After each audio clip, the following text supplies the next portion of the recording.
My name's Hannah Fleisher. I'm the chair of the board of directors for the Community and Cultural Spaces Trust, which is based in Ward 9 in Toronto. We're a community-led land trust that was formed through we secured $2 million from a community benefits settlement several years ago through the redevelopment of a TDSB property at Bloor and Dufferin, and we now have a mandate to preserve and acquire arts and cultural spaces in that neighborhood. And Brian, did you want to introduce yourself? Sure. Yes. Hi, everyone. I'm trying to wonder, what did we do in 1 year since we spoke last time? Hopefully something. My name is Brian McBay. I'm from here, Musqueam, Squamish, Tsleil-Waututh territory. I'm fourth-generation Chinese-Canadian settler. And so I'll actually, if any of you folks are joining the walking tour later and have appropriate footwear and an umbrella, I'll also show you some of my family history here in Chinatown, and then we'll take you, there's 4 different properties locally that 221A manages. And so it's a little confusing because it says Executive Director, Cultural Land Trust. The Cultural Land Trust right now is a paper organization that we're hoping to create. And 221A is kind of like the tenant that's trying to become the owner. And so we're sort of in a transitionary state and trying to build that up. And also it's bigger and broader and more collective. But I'll just say I come from the arts and culture sector. So we're going to talk about art as well, which is hopefully fun. And although I did appreciate the last one about operations, we're going to have a little bit of storytelling. So, yeah. All right, so just getting into, whoa, why does it say, oh, am I going the wrong way? Help me. Just down. I am. Is it? Okay. Keep going down. Here, keep going down. Okay, thanks, guys. Sorry. All right, so we wanted to talk about kind of the state of what's going on in the arts and culture sector right now. And if you read the description of our talk, we wanted to highlight the disparities in the arts and culture sector. And so we know that racialized artists, Indigenous artists are paid much less than other artists, that arts and culture makers rely on grants and philanthropy and unpredictable revenue streams to operate. And so this causes huge issues and equity questions around who gets to practice art, who gets to access spaces in our communities. And we know that the economics of operating these spaces are really challenging to preserve and acquire and operate these buildings. It's a different financial question than operating residential spaces. And it's something that we have to kind of uniquely think about when we're trying to acquire these buildings. And so I'm going to start by talking about the scenario in Toronto and kind of what we're facing, and then Brian's going to pick up on what's happening in Vancouver. And so in Toronto, we continue to be in crisis when it comes to the arts and culture sector. There's an overall lack of space to produce, convene, perform, and gather, and the costs and the functional limitations associated with these spaces are really significant. And I don't know if folks are aware, this was a bigger story, I think, in Toronto than it was in Vancouver. There was a collapse of a government-funded organization last year called Artscape, which was a government-funded kind of property holding and operating entity that had leveraged developers and public and private capital to secure subsidized art space, and this organization financially collapsed last year. And there's a really great article by Caitlin Jones, who ran the Vancouver outpost of Artscape for a while, who characterized Artscape's mistakes and their attitude toward arts and culture preservation efforts as magical thinking, and thinking that kind of a market-light approach, something that mirrors the commercial real estate market minus the obscene profits, would solve the problem of producing arts and culture spaces. And I think it's really clear that that's not the answer. But I kind of asked the question, when artists and culture spaces have long relied on donors and private patronage and public funding to drive operations, if we're not going to continue to use this model, what are we going to do in these spaces? Because we really have a crisis of space. And so I just wanted to quickly talk about some of the sector and the market realities of arts and culture spaces in Toronto, and I'm sure it's very much the same here. The Ontario Nonprofit Network released a report for 2024, a State of the Sector report, where 17% of the respondents were arts and culture organizations, and they reported that 84% of organizations saw an increase of their expenses over the last year, and 51% of nonprofit organizations saw an increase of 100% or more in their operational costs, and almost half experienced operating cost increases for their office and program spaces. And they also highlighted that 71% of their participants are renting their space, and 32% reported that their spaces don't meet their needs. And when we look at the market side of things, looking at some data released by Altus, which is a real estate analyst who focuses on commercial properties, we're seeing that the volume of commercial property transactions in the GTA is continuing to decrease, particularly in the office and industrial land markets. And people are bidding under asking prices on these units, which would typically give a straightforward logic that this would be a buyer's market, but the truth is that accessing financing for these types of properties is increasingly difficult, and lending institutions are becoming incredibly averse to loaning for commercial acquisitions. They see it as a really, really risky endeavor, and the conditions, insurance conditions, and the loan rates that they want to place on loans to secure commercial real estate is really prohibitive. And so there's like kind of an oversupply of these units, but also these restrictive principles around acquiring them that makes them really hard to obtain. So we're seeing like languishing spaces. And it kind of begs the question of what we're going to do with these underutilized assets. But the answer to that would require policy and regulatory changes at the city level to kind of allow us to apply different uses to these underutilized commercial spaces. There's actually, interestingly, an accelerator program in New York City right now to work on office conversions, but it's residentially focused. So we're not seeing any focus right now in the oversupply of the office market to, use maybe like light industrial spaces or other types of commercial uses, or uses that might traditionally have like noxious uses like arts production, material production. We're not seeing that conversion in the office space. So even though there's technically a good supply of spaces that could be relevant to us, there's all these barriers to actually accessing them and using them. And so just speaking about my organization, we have been looking at the market recently. So we're kind of coming up to a really exciting milestone where we're going to be receiving all of the funds that our organization has by the end of 2025. So again, I am working with an organization that secured $2 million through a community benefits settlement several years ago. That money's paid out to us in installments over the course of 4 years, and so we'll get our final funds at the end of next year. And so we've been working on exercises of assessing the market and looking at potential properties listed in the ward, because we're restricted to acquire in a certain geographic area, to see what's out there and what might be possible. And unsurprisingly, every opportunity that's been posed to us has really unique challenges. We see, deteriorated properties with huge renovation and insurance costs. We see existing tenants that we don't want to displace, or prices for properties that would require major financing on top of our cash opportunity that make for really precarious economics. And we're really grappling with the question of how to balance the reality of the current market and an opportunity around access and cost. So if we leverage our assets to the greatest extent, as in, taking the lowest down payment possible, bringing on a big debt load, we'll exclude certain groups from participating in the space that we acquire due to the carrying costs we might have to charge like a slightly below market rent. But if we don't leverage our asset in that way, then we're kind of like acquiring less than we could have with the limited opportunity. So we have this trade-off where we don't know what to do. Do we buy a tiny building outright and then make it completely zero barrier to access for people? Or do we actually try and leverage and get the biggest space possible to preserve this rapidly declining space in the community? We also have an additional challenge to contend with for our trust, which is that we cannot use our funds to acquire or operate any kind of residential space. And if you're familiar with the land market in Toronto, most of the buildings in the area that we are restricted to purchase to are multi-use. So we're going to have to come up with some kind of partnership with another organization if we have to acquire a property that has residential units in it, unless we were going to deconvert them from housing, which we don't want to do. So we have like a lot of kind of ethical challenges facing us. And so, we're in the midst of trying to figure out what our acquisition strategy will be from a financing perspective, but also from an ideological perspective. We're doing a needs assessment throughout the community to kind of understand what people think we need. And we've been speaking to our friends at the City of Toronto.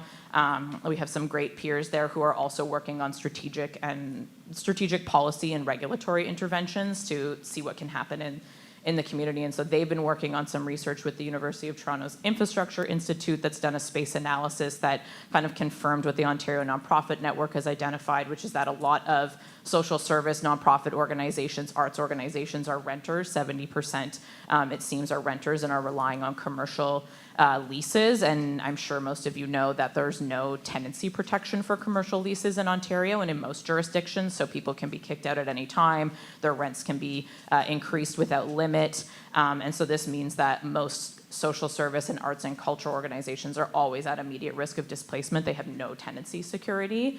And the City of Toronto also, in the last couple of years, lost the planning provision that actually enabled my organization to form, which is this Section 37 community benefits that can be negotiated through large-scale development applications. It's been converted to a community benefits charge, which is a value capture provision.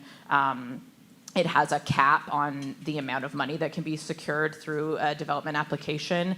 And the city has like a different set of discretion and provisions around how they allocate those funds. And so, you know, again, my organization was formed through completely grassroots organizing in the community, people coming together, participating in the planning process, going to the land tribunal, negotiating till 1 a.m. with city councilors and developers. And they actually got a $17 million win. $2 million went to the land trust and $15 million went to a housing land trust. And those days are over. That'll never happen again because of this CBC charge being changed. And so this system is yielding far fewer community space outcomes in the development sector. So we used to see through Section 37 and kind of bespoke negotiation with developers and councilors, delivery of in-kind spaces, delivery of different types of community benefits, and now it's been completely changed. I don't want to romanticize the Section 37 system because it was very inequitable in its own way, and it created a lot of issues around spatial distribution of resources or even just people's ability to participate in the negotiation process. I actually got involved because I'm an urban planner by background and I've worked with community groups pro bono to help them participate in that negotiation process, and that's how I intersected with that group and now this, but that world is over. So the city is kind of trying to regroup and figure out how to acquire and distribute cultural spaces in the future. So they've just launched an action plan for the Toronto cultural sector just this week, I believe, and it captured community feedback and it's going to provide direction on how to secure future resources. And again, we have some great colleagues and allies within the cultural space at the City of Toronto who have made some pretty explicit and forward recommendations for community land trust to be something that the city thinks about in its cultural infrastructure strategy. So making sure that if they are able to obtain these assets through development negotiations, that it's like placed and held in a sort of trust so that it can't be like liquidated or an artscape can't happen again, where we're going to see like the distribution and dissolution of these assets. So we're hoping that they're bringing some kind of regulatory and policy outcomes to the community that'll allow us to secure these assets in a better way. And then on a very practical level, I just wanted to highlight some work that our great friends at Wavelength are doing. They also spoke with us on this panel last year, weren't able to make it today, but gave me some updates to provide to you guys. So they are working on their own practical solutions. Wavelength Music is a Toronto-based indie music nonprofit, and they are trying to promote different ways of preserving creative music venue space operation and ownership structures. They released a big study last year, the Reimagining Music Venues study, that gave a lot of recommendations on what to do, and they are now actively participating in the City of Toronto's Music Advisory Committee, and they're an active member of the New Space and Affordable Housing task teams and are undertaking some fact-finding missions within the city to explore hub models to preserve these types of spaces and acquire these types of spaces. And they're actually moving into a new space that you see on this side, the St. Anne's Parish Hall, which is around Dundas and Dufferin, and they'll be operating that as a pilot space for an independent community music hub. So I think it'll have practice spaces, performance spaces, office spaces, that type of thing. And so they've obviously worked with a faith-based institution to acquire that an underutilized space that they have that they're leasing from it. And they also worked with another organization called Hughes Room, which is like a long-standing music venue that used to be in the west end of Toronto and lost their space. And they have now acquired a new space through a community bonds program with Tapestry Community Capital. And they raised funds to acquire this community church that you see on the left and have moved into a different neighborhood in the city to continue their operations. So we are seeing, organizations continue to kind of move around and maintain their spaces, but with a lot of strife and a lot of struggle. And when an organization like Hughes Room needs to raise like $1.3 million to acquire and upgrade this space, again, it begs the question of who is going to get to perform and produce arts and music and stuff like that, because not everybody has the ability to raise these kind of funds. So, we really hope that we can come up with a sustainable solution, at least with the resources that we have. We know we're incredibly privileged and lucky to be operating with a $2 million fund to do this acquisition. And as I mentioned at the top, we're just trying to figure out the most equitable and thoughtful way to apply those funds and make sure that we kind of get the most with what we have, but also create the most access and equity with what we have. So that's what's happening in Toronto. Brian, let's talk about what's happening in Vancouver.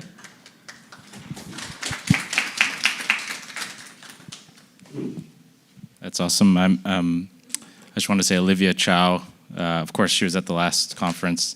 She was an art student. So I remember at one of the conferences, one Chinese Canadian, she said, you have to seize power. You can't sort of wait for someone to take it or give it to you. So it's great to see that plan come out and also to hear about the stories over there. So I'm going to talk a little bit about 221A's history. It's primarily around 221A and the story. We currently operate 10 properties here in the city of Vancouver, and we recently opened an $18 million building downtown Vancouver. And I was just saying about last week we had a flood issue, so we're kind of in operations and dealing with a lot of it. But 221A was started by a group of 18-year-olds, and I was one of them. So it was really a student-led artist collective. And I was trained in industrial design. And at the beginning, this is our first logo here. It's a pooping dog. I'm not going to go too deep into the history of it, but some of the storytelling I think is important, especially around the connection between art and kind of spatial politics and also culture.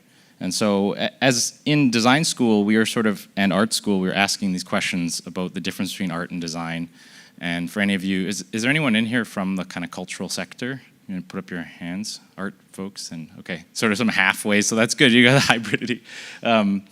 In the art world, there's this very much this strong social critique and this idea of anti-establishment, maybe pushing like sort of difficult kind of questions, but it's very individualistic, and often it's funded in these kind of elitist sort of settings, and if government is involved, it's typically these kind of sprinklings of money that doesn't really go super far. So it's seen as kind of leisure or outside of regular business of everyday life.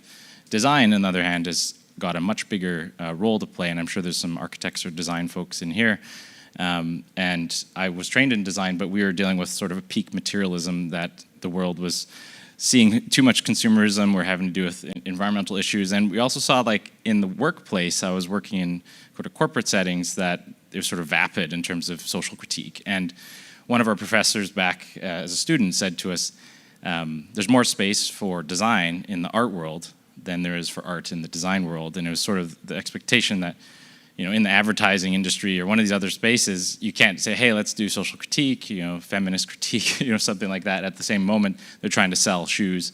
But in the art world here in Canada, there was sort of this spaciousness for us to sort of expose some of these questions and maybe bring together the collaborative elements of design practice and some of those functional kind of approaches to navigating regulation and all these other challenges, alongside some of that social critique. So that's kind of how we get started. We didn't expect it to go anywhere. We thought it would maybe fizzle out and we'd just go and do something else.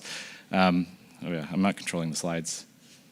I should be going faster because I have too many. But this is 221A. It's the first storefront kind of space that we occupied after school. We graduated, we moved into Chinatown, and I didn't realize my relationship to Chinatown would become so important to this project. And as I mentioned earlier, walking around the neighborhood, I'll show you some of these venues. We ended up surrendering our lease on this space, but it was like a traditional artist-run center kind of model, which is artist studios in the back and a small gallery in the front. And we would show sort of artworks or projects that we thought was sort of not being shown in other galleries or in commercial or public venues, and so be able to sort of create a public and push those boundaries. We also it was around the Olympics, and we were seeing infrastructure being used in terms of the way it excluded people around the city, different barriers that were happening. And we started to really get involved in recognizing, okay, downtown east side, there's some serious issues around gentrification. It's the poorest postal code in Canada.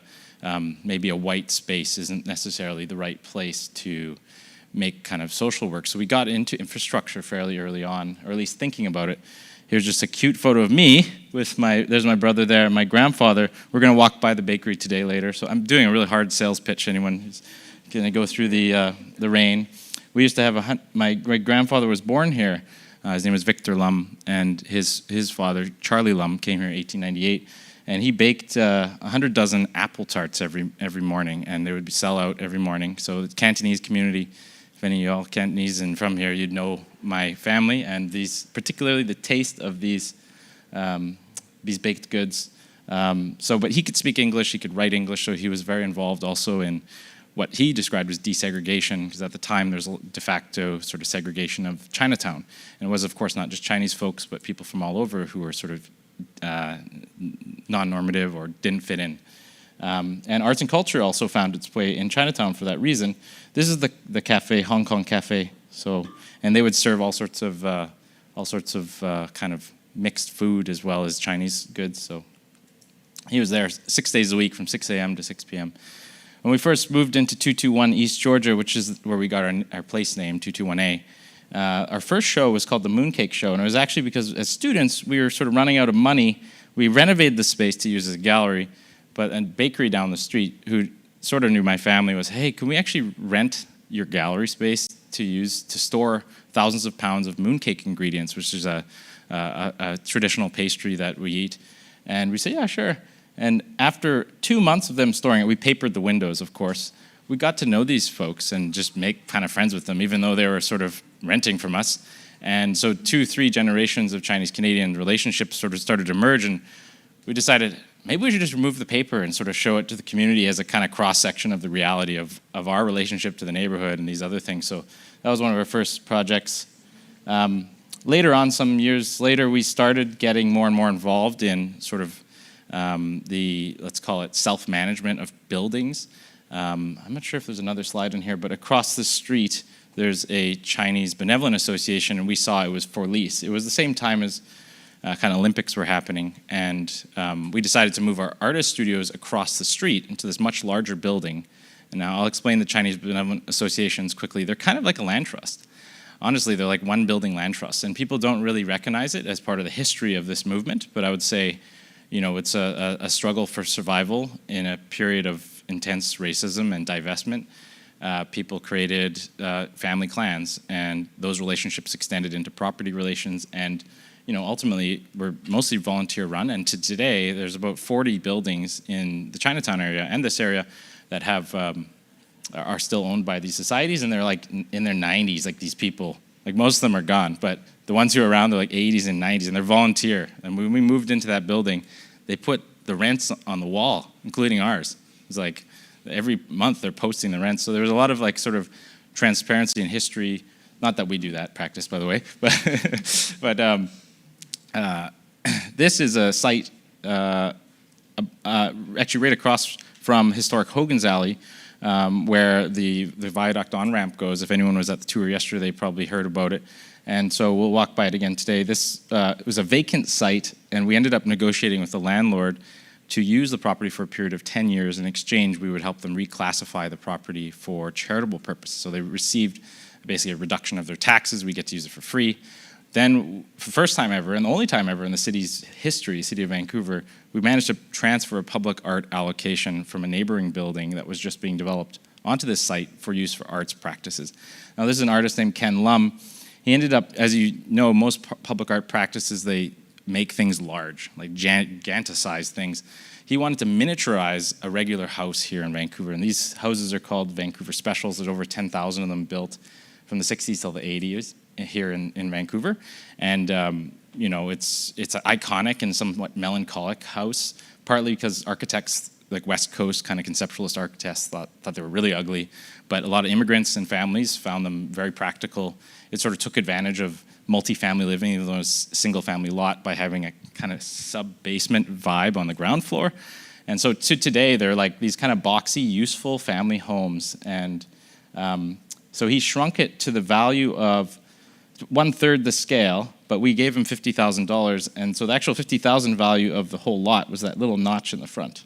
So it was sort of a comment on, I guess, the way that normalized property prices have reduced significantly. A couple other little art projects we did. This is a color orange my brother selected. At the time, Strathcona, which is just over that way, is connected to Chinatown. It's one of the most historic neighborhoods in this city, post-settlement. And I was living there, and we were noticing all the houses changing to these Edwardian and Victorian-era colors. And there was a program from the city, actually through the Vancouver Foundation, where they gave homeowners grants to repaint their homes to colonial colors. So this was in advance of the Olympics coming, and it was basically kind of pseudo-developers sort of using it as a model to renovate and evict people and bring in new.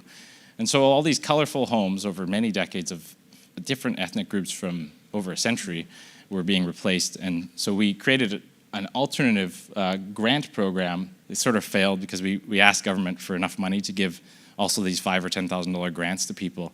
We asked artists and social historians to select colors.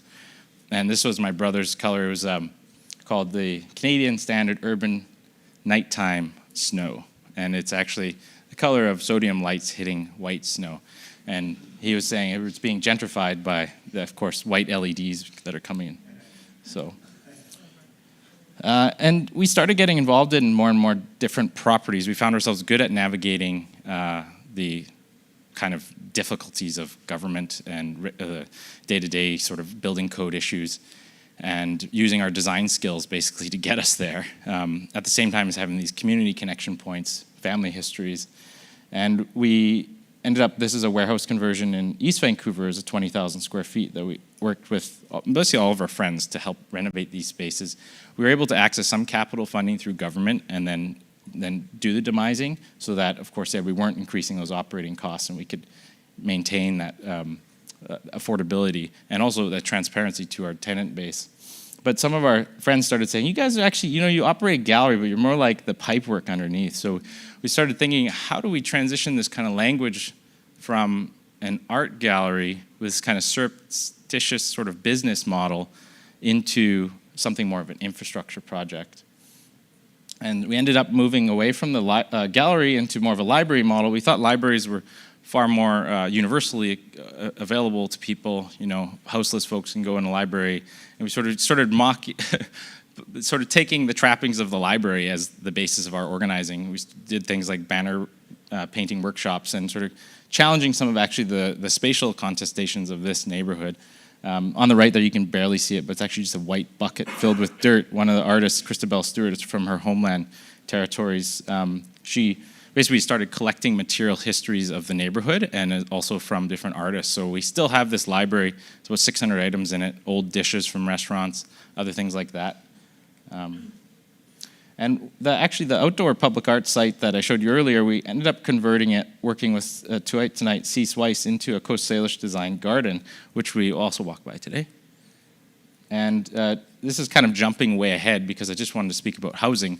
We ended up, I guess, through our successes and miracles. It's not like we just some of it was sort of landed upon us in a way that we did not expect. Like I had to borrow 20 grand once from my wife's parents, which was the worst possible idea because of course they will hold it against you for the rest of your life. But even if you pay them back, But we ended up getting some good relationships with so many different community members that there was a kind of urge from government for us to basically become involved with state-owned sort of spaces. So we manage 3 60-year lease projects with the City of Vancouver, and one of them is this housing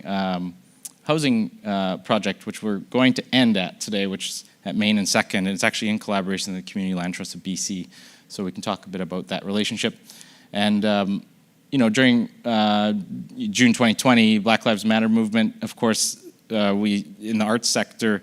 Anyone who's from the arts sector knows that the leadership is super white, like whiter than, like you take a bus and you see people from everywhere, right? But in the arts and culture, even though it's primarily government funded, it's not. And it's very polite, very educated white people too. I'm not saying that these are mean white people. There's sort of some history of ownership there that hasn't been passed on. And we talk about culture, you know, we don't go to the art gallery, we usually go to like Korean restaurant and sing karaoke, and those aren't necessarily integrated into policy today in terms of contemporary culture. But that sort of relationship became fully exposed and within the art and culture sector anyways, became front and center. It's sort of been pushed again now to the back, but at the time we had basically created a consortium of 107 organizations and funded BIPOC folks through microgrants, raised $300,000 from different folks, and ended up in the housing project as a rent geared to income, also ring fencing those 30 units of housing, all rent geared to income for BIPOC folks. 10 of the units are for Indigenous folks and 10 are for Black folks, and the rest is sort of a mix.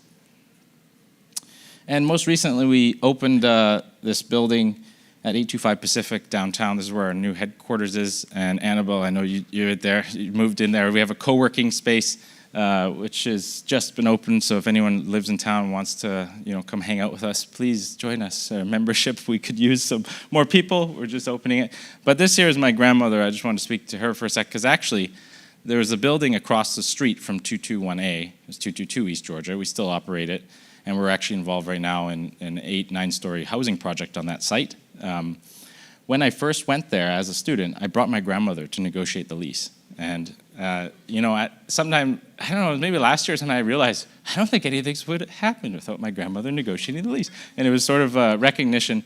So when she came, we did a ribbon cutting for this building. My grandmother came and we were able to celebrate her a little bit. So, you know, don't underestimate your grandmother or the 18-year-olds who might set up Artists Collective. I do have a 3-minute video. Just want to see what the time's like. That's ultimately a better sales pitch than me talking about the Cultural Land Trust, and we're going to show it.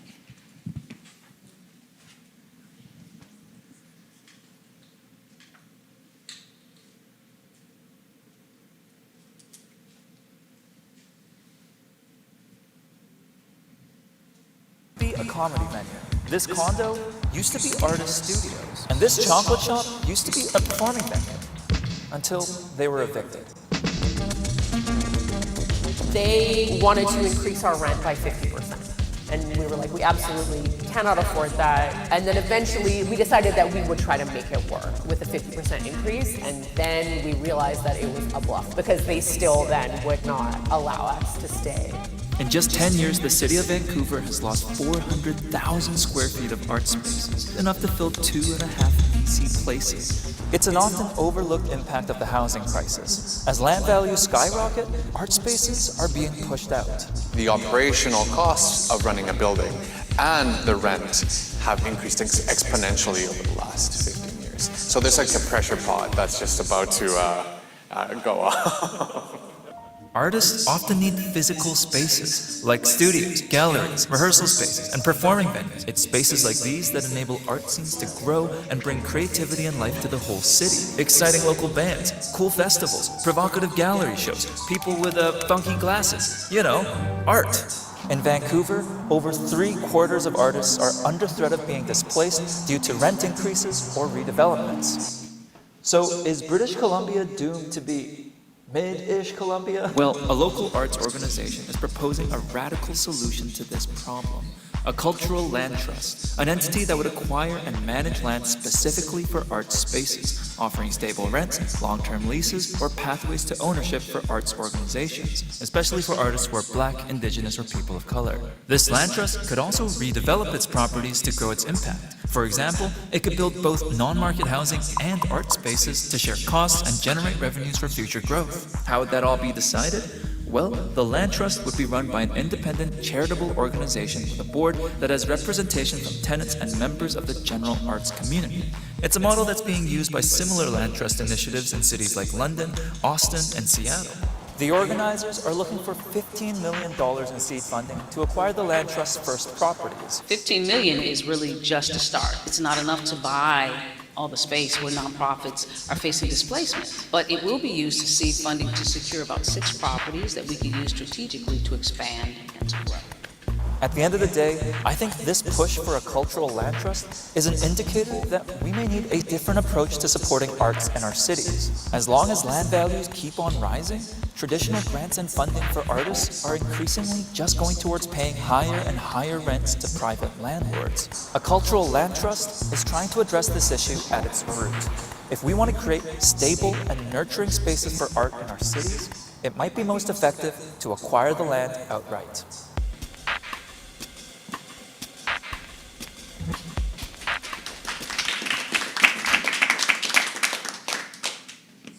So I have a few more slides just about the, I'm not speaking to this thing.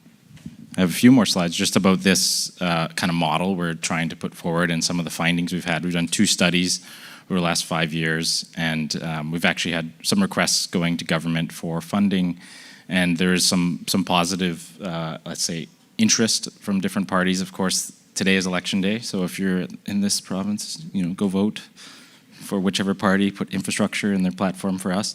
I'll just mention, as part of our study, we did basically a literature review with 40 different land trusts across the world, but focusing mostly in North America, and we came up with sort of a list of learnings.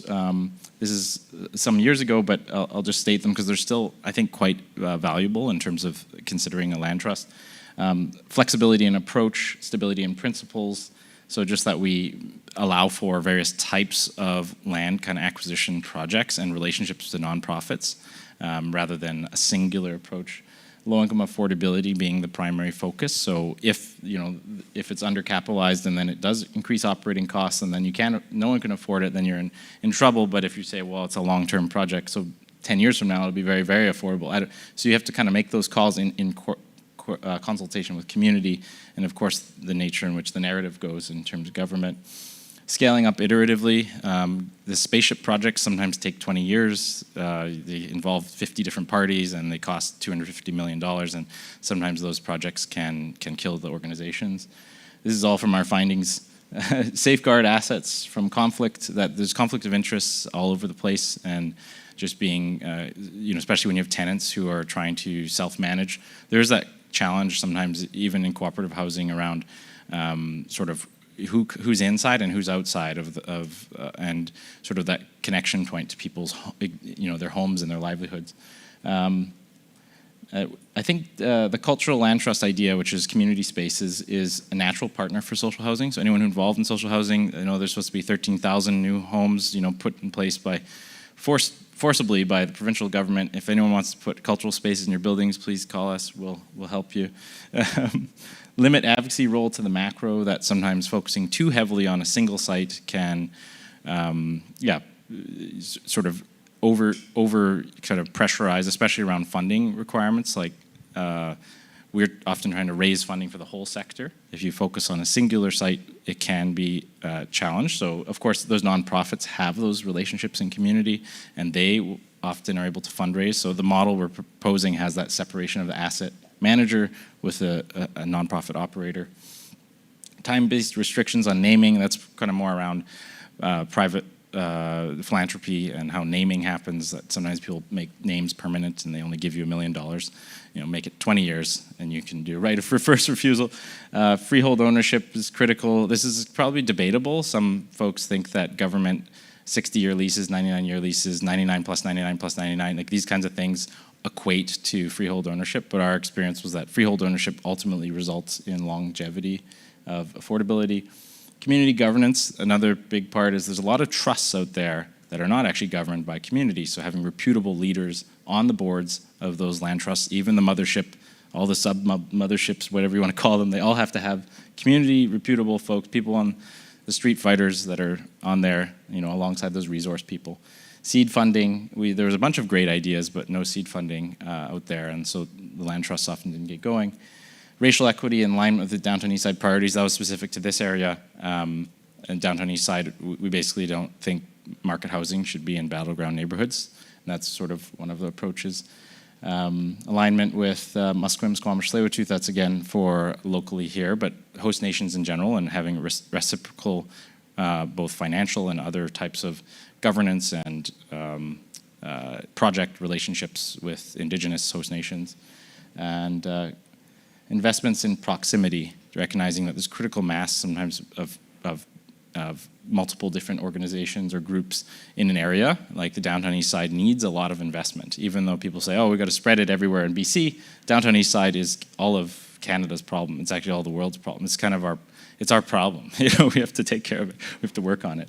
And then charitable status is not necessarily a given for land trusts. So there's probably a session on the lawyers to talk about that. I'll just mention quickly is the three kind of approaches to ownership that we're looking at.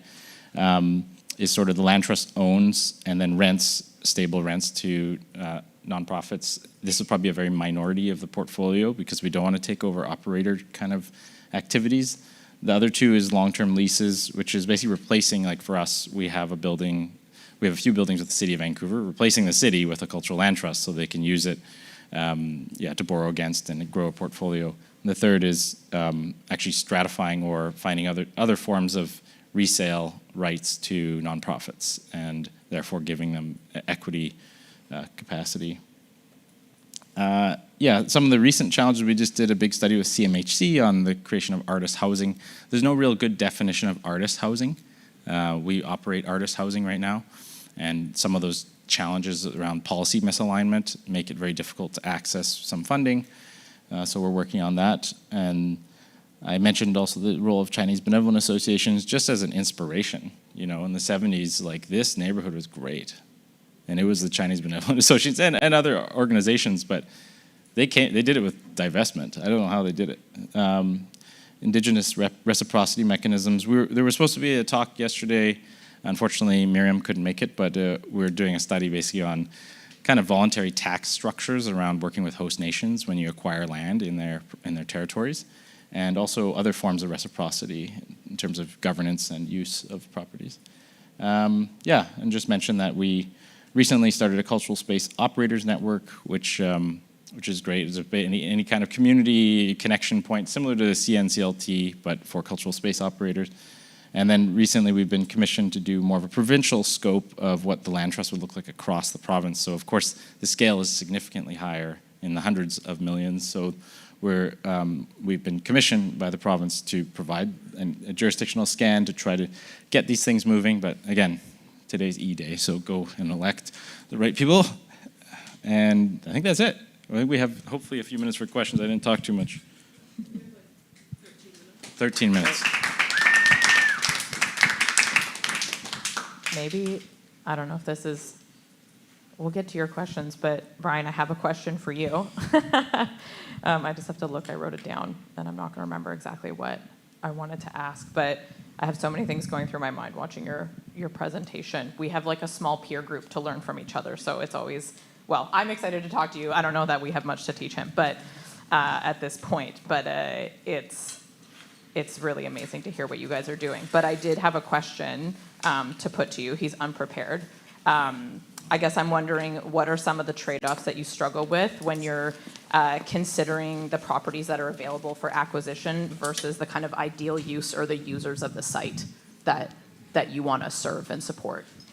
Yeah, I should actually mention, like, prior to us coming up with this idea of the Cultural Land Trust, we were always trying to think about what's the succession model for 221A? We need what does that look like? And then Land Trust ultimately came out of those conversations. But prior to that, we attempted to buy some buildings. And in this city, it's so expensive. I mean, Toronto is also very expensive, but like we spent $2.5 million on a renovation of a building this year, and we can't purchase anything for that. So we came to this realization that collective acquisition is not only a values-aligned, appropriate thing to do, but also is a requirement from a business end of how we do things.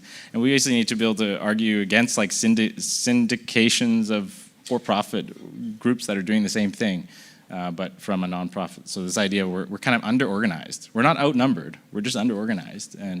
But I think in terms of serving the population that you are aiming to serve, for us, I mean, arts and culture folks are very critical.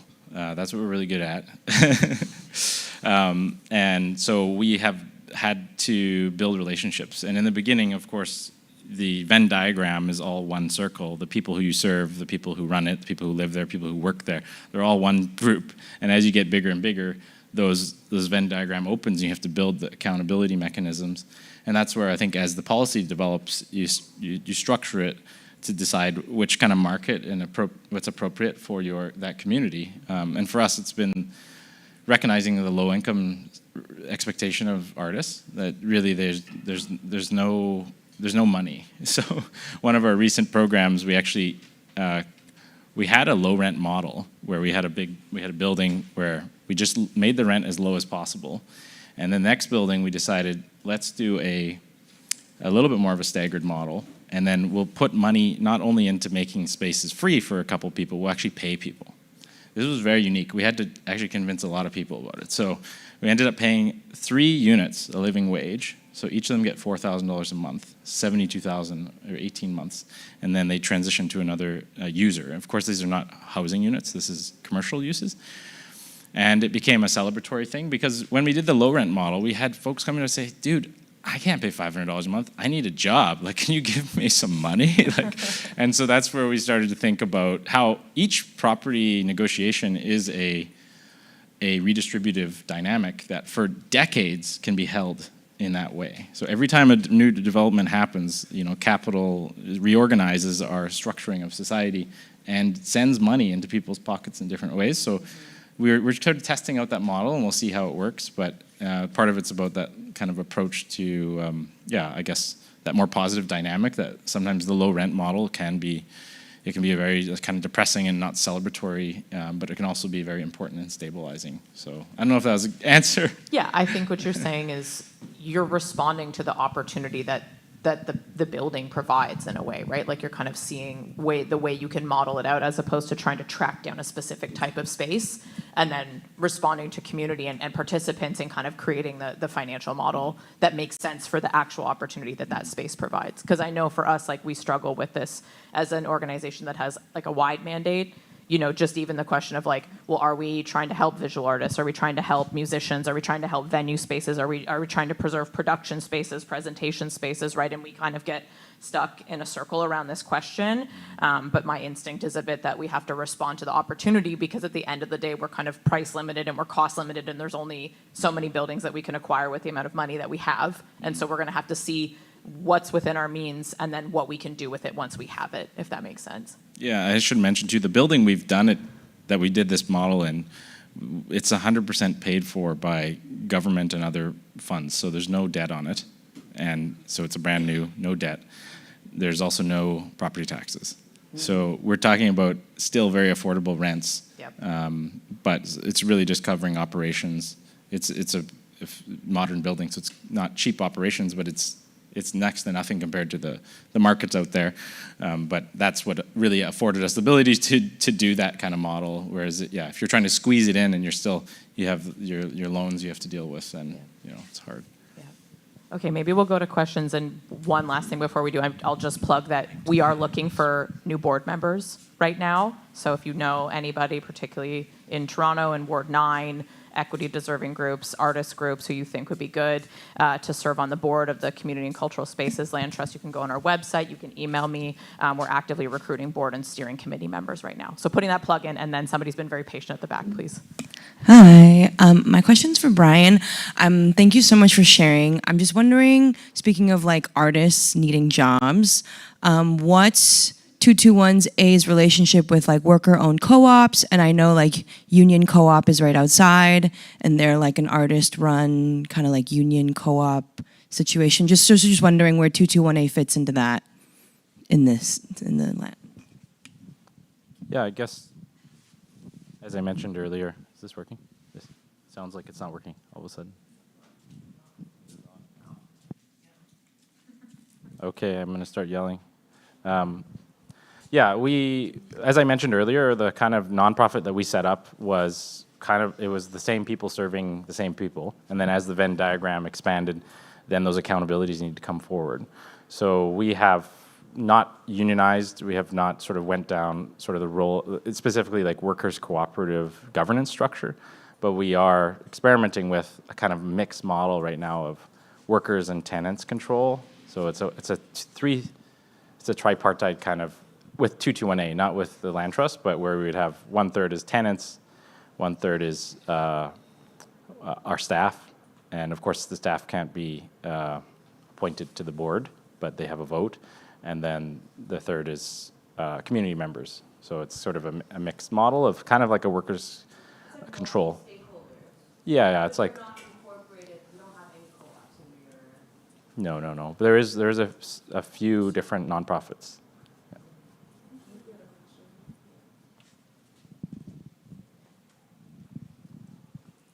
Thank you for your presentations. I have two questions for Brian from artist perspective. My first question is that you mentioned there's conflict of interest for artist tenants self-management. And I'm just wondering if the artists cannot be the major decision makers or the executive level, how significant the artist tenants can, voice for their rights. And that's the first question. And the second one is that because here in Vancouver, we don't have a, like commercial rent cap like Toronto.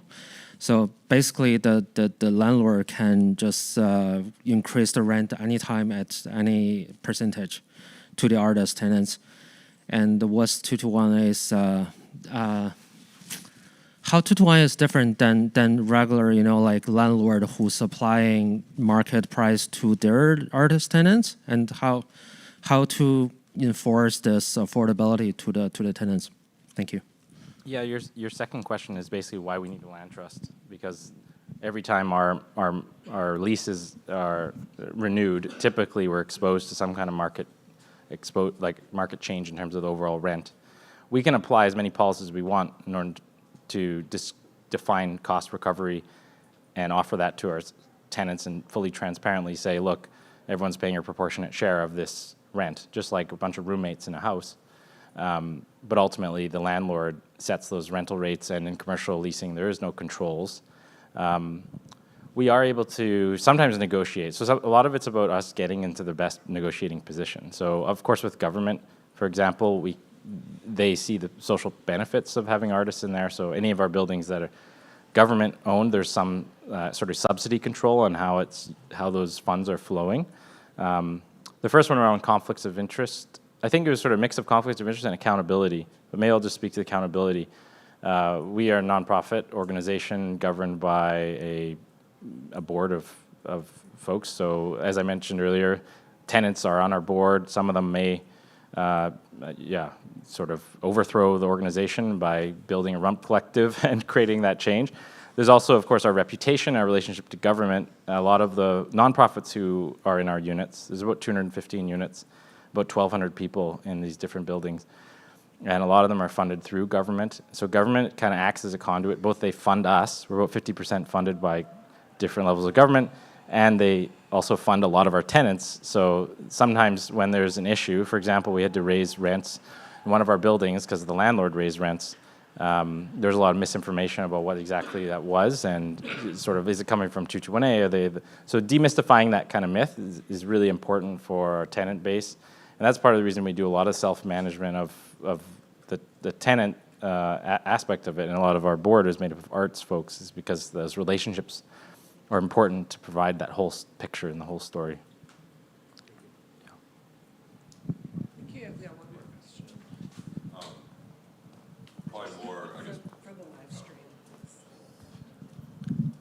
More for kind of the future, probably for Brian, for 221A. In my experience, a lot of these organizations get started around principles, especially for like a cultural land trust, being for artists, for cultural respect. But allowing the community to have a say in it, the bigger you get, the more, frankly, you become a landlord, you own property.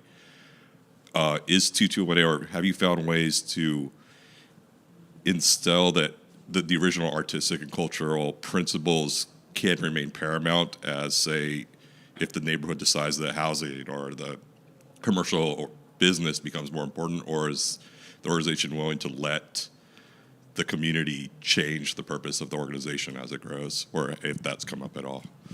Yeah, I think the governance model of the Cultural Land Trust would mature beyond 221A's current model, which sort of is really an operator, right? And ideally, Cultural Land Trust is an asset manager, and the nonprofits like 221A and other nonprofits out there have those community relationships, like the ones I described, my family and things like that. In other cities, other towns, other places, there's nonprofits that have been there for decades who have those relationships.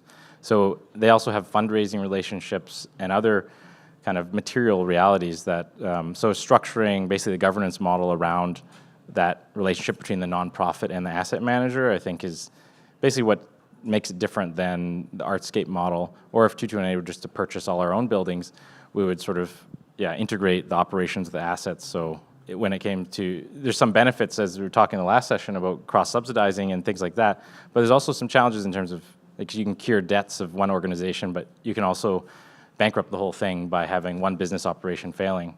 So. Yeah, I think we're at time. Thanks. Yeah, thanks.